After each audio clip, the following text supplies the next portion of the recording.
What's going on, y'all? Welcome to the Triple Z Podcast. I'm your host, Isaiah Henry. The biggest question going into this next NBA season is who will win the 2024 NBA championship. With all the moves made in the offseason, certain teams are placed in a better position to contend for the NBA title. There's a lot of great teams in the NBA right now, both in the East and West, that can make the run towards the title really competitive. Starting off first with the Boston Celtics, they had a really productive offseason. I mean, you signed Jaylen Brown to the biggest contract in NBA history with $303 million extension.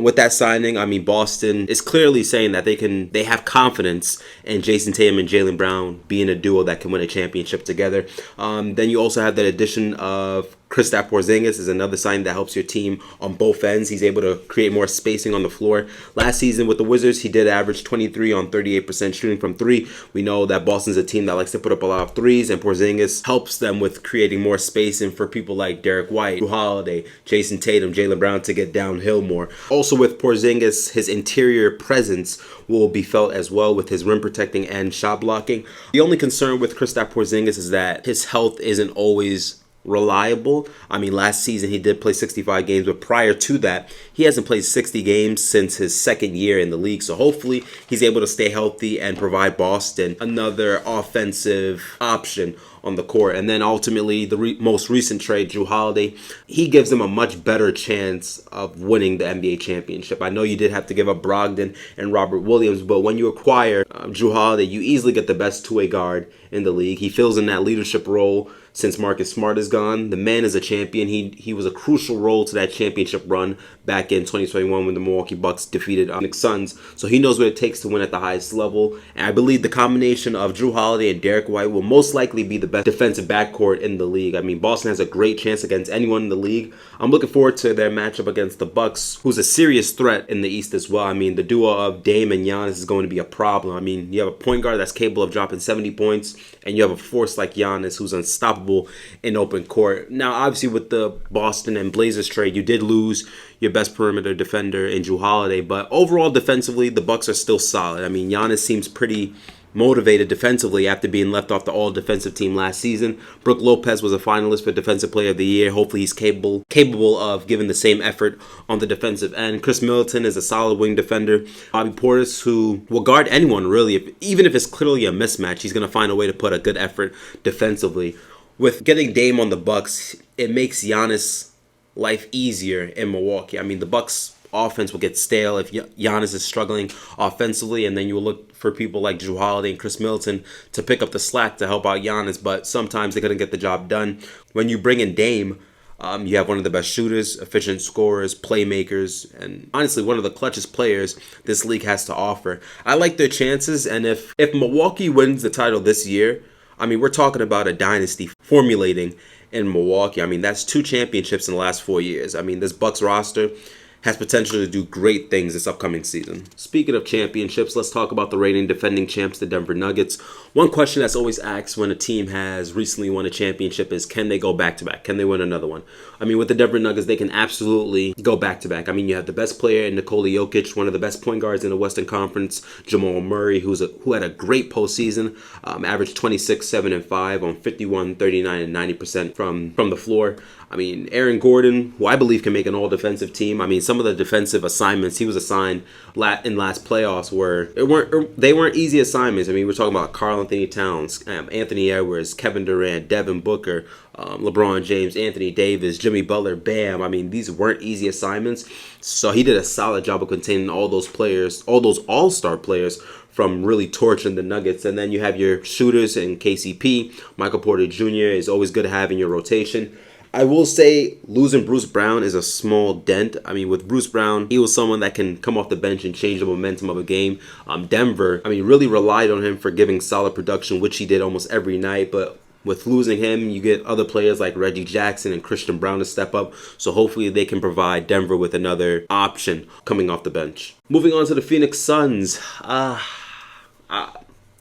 Maybe I may be a casual saying this, but it really feels like a 3-man rotation between Kevin Durant, Devin Booker, and Bradley Beal. I mean, they didn't fix any of their problems from last season. I mean, you didn't need another player in Bradley Beal who can drop 30 on any given night.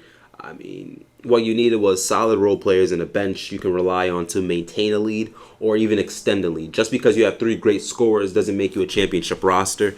Other aspects like, chemistry, team defense, coaching, leadership are crucial to building a championship roster. What the Phoenix Suns do have going in their favor is they'll probably have one of the best offensive ratings in the league. And it's funny because when we talk about offense, I remember Kevin Durant responded to a tweet that said, there's a saying in sports that offense puts people in seats, but defense wins you championships. And Kevin Durant responded by saying, offense wins you championships, brother. I find that interesting because, Kevin Durant being a four-time scoring champ, Bradley Beal, a couple seasons ago, leading the league in scoring, averaging 31, and Devin Booker this past postseason averaging 33 points a game. I mean, that's a lot of offensive power. So hopefully, Kevin Durant can lead the Suns to a championship. And it may sound like I'm hating on the Suns, but I mean, I'm not saying they can't win, and they did add like little pieces like Nurkic and Grayson Allen's, small little pieces, but I feel like there's a few teams in the West I would take over the Phoenix Suns. I mean, the Nuggets, Clippers, Golden State, the Lakers. And speaking of the Lakers, they definitely have a great chance of winning the championship this year. I mean, we're talking about a team that made it to the Western Conference Finals and added more to their roster. I mean, Gabe Vincent, while he didn't have a great finals run with the Miami Heat overall in the playoffs, he gave you solid production, averaged 12 points, shot 37% from three. Jackson Hayes can run the floor and roll to the rim pretty well. I mean, you have ball handlers like, D'Angelo Russell, LeBron James, and Reeves, so hopefully he can get some easy points. Christian Wood had a good offensive season with the Mavericks, averaged 16 and 7. I feel like with Christian Wood, if he takes a step back offensively and take a step up defensively, that can really help Anthony Davis anchor the Lakers defense. Taurean Prince for the past 3 seasons hasn't shot below 37% from 3. He creates more spacing for the Lakers, and then ultimately re-signing Rui Hachimura, Austin Reeves, D'Lo, Vanderbilt. And then you have a fresh LeBron James and Anthony Davis to start the season. I mean, the Lakers can be a problem for anybody in the West or even in the entire league. I like the quote that Austin Reeves said a couple weeks ago. I would argue we probably have the most talented roster in the league. And I agree with that. I mean, the Lakers are like 8, 9 deep. So that can really help them, go on a strong playoff run in, April, May, and June. Transitioning to the Golden State Warriors. Like, I know you added Chris Paul, which is a good signing. But if the Warriors are terrible on the road and get bounced in the first or second round, I'm really going to start to question, is this the end of a dynasty? I mean, my area of concern with the Warriors is their defense and how small they are, because once Chris Paul starts, your lineup gets smaller. I mean, the Warriors have shown us before that they can win with the small ball lineup, but teams are starting to adapt to that, really, because while they did have success, other teams are starting to pick up or figure out how to defeat the Warriors or even contain them. It feels like we're coming to a point in time where we know the Warriors have dominated for a decade, but it feels like now that we're coming to a point where teams are starting to figure them out, get a blueprint on how to beat them and how to contain them. I don't really see them having a good defense, and they may even struggle out, honestly, on the defensive end, because it's going to take a lot of effort as a team keeping up with some of these young teams in the Western Conference like Memphis, OKC, Portland, Pelicans, Kings. They might have their hands full on the defensive end. Offensively, it seems like everything's going to be on the perimeter and beyond the three-point line, which can result in them not taking as many free throws and missing out on rebounding opportunities. I remember last postseason when they went against the Lakers, they got killed on the boards and at the free throw line. Having Chris Paul does give you an advantage. You do have another great playmaker surrounded by some of the best shooters in the game. Steph Curry and Klay Thompson. This season we'll probably see Steph Curry off the ball a lot because Chris Paul will probably be doing most of the ball handling. One player I think that needs to have a great season for the Warriors to even contend for a title almost is Andrew Wiggins. I think if he can get back to that all-star level he once was at a couple seasons ago, I think that can help the Warriors, make the playoffs and hopefully go on a deep playoff run. And I'm thinking to myself, if you have Chris Paul, who, once you add him to a team, he makes them better.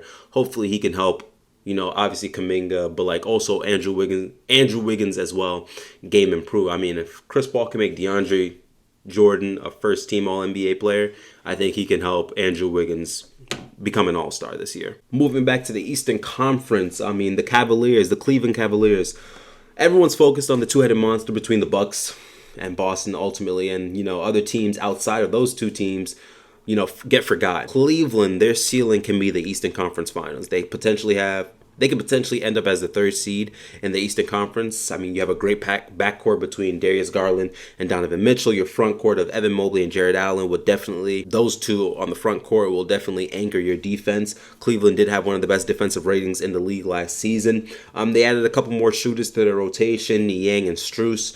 Strus better play up to that contract, 4 years, $63 million, because his shooting was kind of questionable in the playoffs. And then you got your veterans and Ricky Rubio and Tristan Thompson. I mean, all the spotlight is on Boston and the Bucks, but if Boston and the Bucks only focus on each other, Cleveland can easily slip through that crack. Moving back to the Western Conference, the Memphis Grizzlies. I mean, for starters, you're missing your best player, Ja Morant, for the first 25 games. So I think Memphis is going to go through two different phases for next season. The first phase is going to be ultimately short. How do you play without Ja Morant for the first 25 games? And the second phase will be how do you play with Ja Morant when he comes back into the lineup? It's very possible by game 15, 18, Memphis can pick up some momentum. Desmond Bane can lead the team in scoring. Jaren Jackson Jr. can ultimately get more shot attempts. Same thing with Marcus Smart and Derrick Rose. My question is, would everyone know their role when Ja Morant is inserted back into the starting lineup? I think Ja will make the adjustment to the Grizzlies offense and gradually find his way to make his presence felt on the basketball court. I mean, ultimately, when you get Ja Morant back, the Grizzlies are at full strength, obviously. But I'll be honest, I don't like their chances at making a deep playoff run. I feel like they really, really do lack spacing and, outside shooting. I mean, some of the percentages from last season for their players this year is ridiculous almost. Marcus Smart shot 33% from three. Derrick Rose, 30%. Jaren Jackson Jr., 35%. Desmond Bane, who's their best three-point shooter, 40%. And Ja Morant hasn't shot above 34% from three in the 4 years he's been in the league.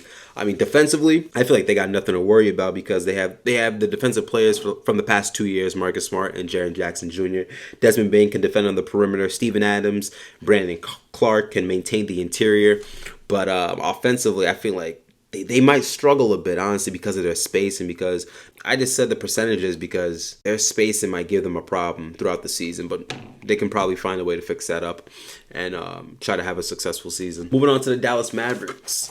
I don't really have that much to say about Dallas. They made some decent moves, giving Kyrie an extension worth $126 million.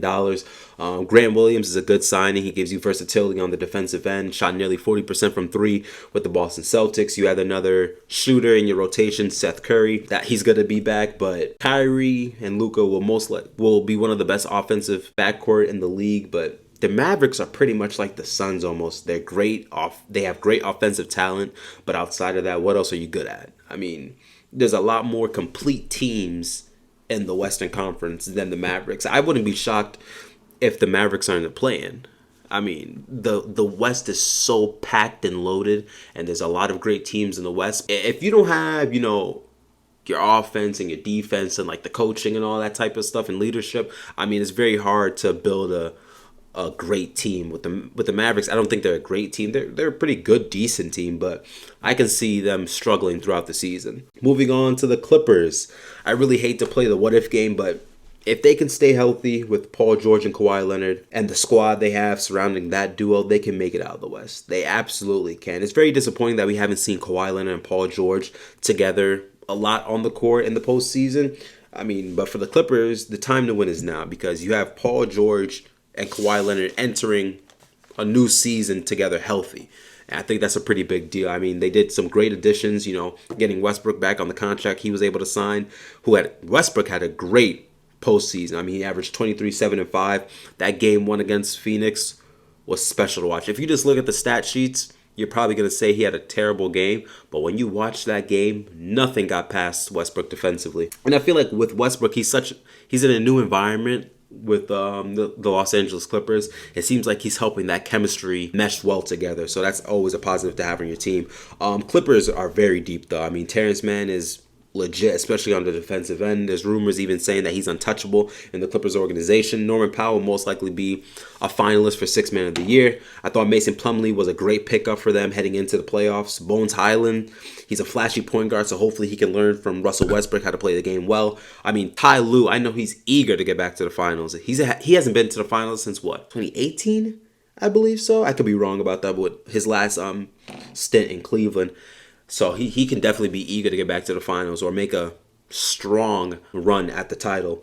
And hopefully with Kawhi Leonard this year, he shows us that when healthy, there should be no discussion about who top 5 or top 3 in the league without his name being mentioned. Because when Kawhi Leonard is healthy, we're easily talking about him being the best two-way player in the game. I mean, on both ends, he's elite as they come. So I think for him to have a healthy season and, show his availability on the court, I think that's great for the Clippers fans and the organization, and hopefully the Clippers can benefit off of Kawhi Leonard being on the court. But that's all for this video. Thank you guys for listening to the Triple Z podcast. Please like and subscribe to the channels, and let me know down in the comment section below who you think will win the 2024 NBA championship.